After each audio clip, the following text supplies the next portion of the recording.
बाल छप्पर गांव में सरपंच का चुनाव लड़ने वाले प्रत्याशियों को चुनाव न लड़ने की धमकियां और उनके घर के बाहर फायरिंग कर दहशत फैलाने वाले आखिरकार पुलिस के हत्थे चढ़ ही गए। डीएसपी रजत गुलिया ने प्रेस कॉन्फ्रेंस कर बताया कि 2 हफ्ते पहले सरपंच पद के प्रत्याशी अनुराधा के घर के बाहर 5 राउंड फायर किए गए थे और चुनाव न लड़ने की धमकी दी गई थी।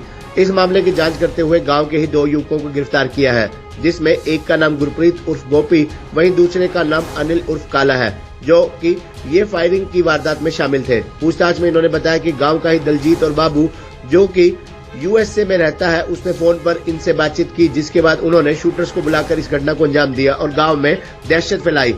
पुलिस के मुताबिक वह चुनावी रंजिश और गांव में अपना वर्चस्व कायम रखने के लिए इस प्रकार की प्लानिंग बाबू के द्वारा की गई थी। यूएसए में बैठे दलजीत ने गांव के अनिल उर्फ काला और गुरप्रीत उर्फ गोपी से संपर्क किया और उन्हें गांव में ही किसी से पैसे लेकर 2 युवकों को देने की बात कही। वहीं दलजीत के कहे मुताबिक 2 युवक आए, जिन्हें अनिल ने पैसे दिए, जिसके अगले दिन ही गांव में सरपंच पद के प्रत्याशी के घर के बाहर फायरिंग हुई और चुनाव न लड़ने की धमकी दी गई। फिलहाल जांच में पता लग पाएगा कि कौन कौन लोग इसमें शामिल हैं। वहीं डीएसपी रजत गुलिया ने बताया कि थाना छप्पर एरिया में इस तरीके की जो वारदातें हुई हैं, उनमें भी ये लोग शामिल हो सकते हैं, लेकिन फिलहाल इन्हें सरपंच पद की प्रत्याशी अनुराधा के घर के बाहर फायरिंग के मामले में गिरफ्तार किया गया है और जिन शूटर्स को फायरिंग के लिए बुलाया गया था, उनकी तलाश की जा रही है। जल्द ही वह भी सलाखों के पीछे होंगे। वहीं गांव में हुई चुनावी रंजिश को लेकर हुई सरपंच की हत्या में भी यूएसए में बैठे दलजीत उर्फ बाबू का हाथ हो सकता है। इस सवाल पर डीएसपी ने कहा कि अभी मामले की जांच की जा रही है और जांच में बड़े खुलासे होने की उम्मीद है कि आखिर इस पूरे मामले में कौन कौन शामिल है।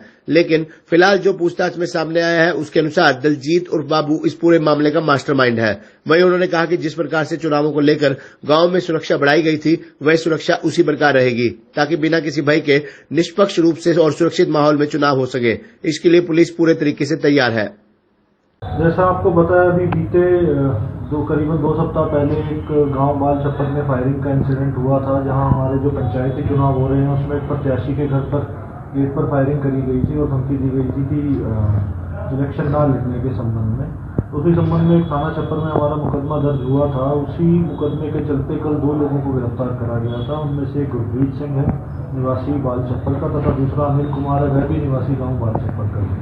तो उन लोगों को अरेस्ट करने के संबंध में आज आप लोगों की ये इनका देखिए, जो अभी तक बात जो हमारी जांच में सामने आई है, वो पंचायती चुनाव को लेके जो गांव में रंजिश रहती है, उसी के संबंध में इन लोगों ने इस वारदात को अंजाम दिया। अभी तक की जांच में जो इनिशियल हमारे सामने फैक्ट्स आए हैं, वो यही आए थे। उन्हीं के बिना पे जब हमने इन्वेस्टिगेशन चलाई थी, फिर इन दोनों लड़कों की अरेस्ट हुई है और उन्होंने भी अभी बाबू का ही नाम आगे लिया।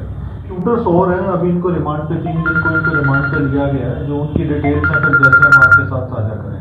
अभी उसका राइवलरी का इशू था, वो डायरेक्टली इनडायरेक्टली ये चाहता था कि गांव में उसका वर्चस्व कायम हो, इसलिए उसने इन वारदातों को अंजाम दिया। ये दोनों ही बाल छप्पर के रहने वाले। तो सर तक ये बात सामने नहीं आई है, लेकिन हम पूरा रिकॉर्ड चेक करवाने लग रहे हैं। अगर कहीं और भी कुछ आएगा, या पहले भी हमारे यहाँ 2-3 ऐसे इंसिडेंट्स खासकर थाना छप्पर के एरिया में हुई हैं, तो उनमें भी अगर इनकी संदिग्धता पाई जाती है तो उसमें भी अभी